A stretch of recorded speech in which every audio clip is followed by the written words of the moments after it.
मौनी अमावस्या।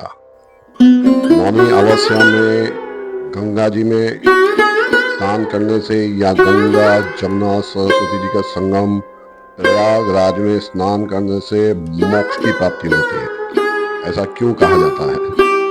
सूर्य जब मकर राशि में प्रवेश करते हैं और रहते हैं तब तक 68 करोड़ तीर्थ प्रयाग में निवास करते हैं और स्नान करते हैं, और उसमें भी प्रमुख तिथि मानी जाती है अमावस्या, जिसे मौनी अमावस्या कहा जाता है। इस दिन जप तप और स्नान करने से कई 100 गुना फल ज्यादा मिलता है। इसी कारण जो साधु संत नागा साधु सब कुछ छोड़ चुके हैं, मोह माया से मुक्त हो चुके हैं, वो भी यहाँ पर संगम में आकर स्नान करते हैं।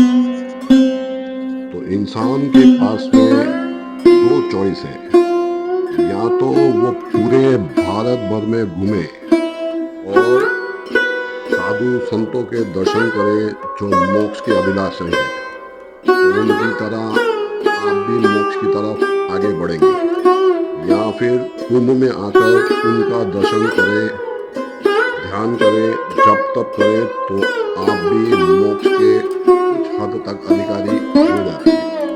वेदों में सबसे ज्यादा वर्णन अगर किसी तीर्थ का किया गया है तो वो है ज्ञान यानी गंगा, जमुना यानी कर्म और सरस्वती उपासना का संगम, जिसे तीर्थराज प्रयाग कहा गया है।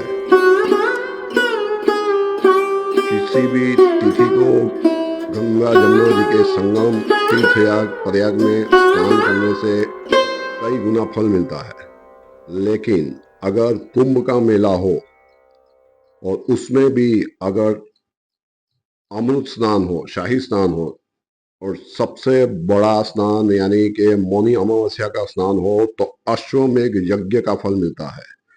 यानी अगर राजा महाराजा अश्वमेघ यज्ञ करते थे, लेकिन एक गरीब इंसान तो नहीं कर सकता, लेकिन अगर एक गरीब इंसान भी मौनी अमावस्या जैसी बड़ी तिथि पर आकर यहाँ पर स्नान करता है तो उसे अश्वमेघ यज्ञ का फल मिलता है। आप चाहें तो गंगा जी के किसी भी घाट पे कर सकते हैं, और वो भी अगर संभव ना हो तो पास के किसी भी नदी में जाकर मौनी अमावस्या को स्नान करने से कई 100 गुना फल ज्यादा मिलता है।